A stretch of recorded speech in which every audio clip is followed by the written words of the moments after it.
Hi అండి, అందరికీ నమస్కారం. నేను మీ హరి, ఎఫ్టీపీ న్యూస్. కొత్త వలస మండలంలో చూసుకుంటే, కొత్త వలస ఏదైతే జంక్షన్ కోడిలిలో అండర్ బ్రిడ్జ్ పైకప్ అనేది కొన్ని కోట్ల వ్యవధితో వేసి ఉన్నారు. కానీ ఏం ప్రయోజనం? ఎవ్వరికీ ప్రయోజనం లేదు.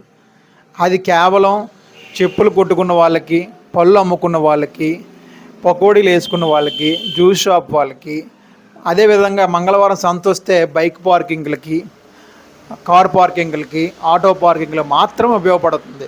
సెంట్రల్ గవర్నమెంట్ వారు పైకప్పు ఎందుకు వేశారో మాకు అర్థం కావడం లేదు.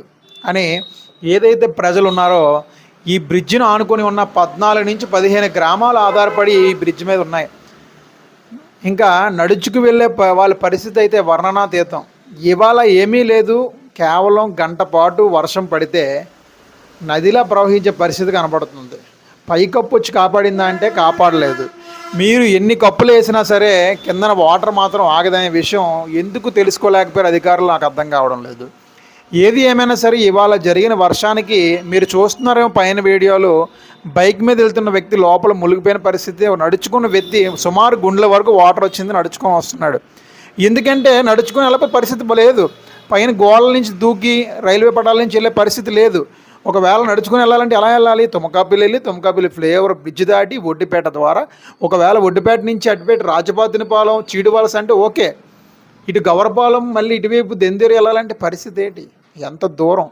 వాళ్ళు ఎన్ని ఇబ్బందులు పడాల్సిన పరిస్థితి ఉంది.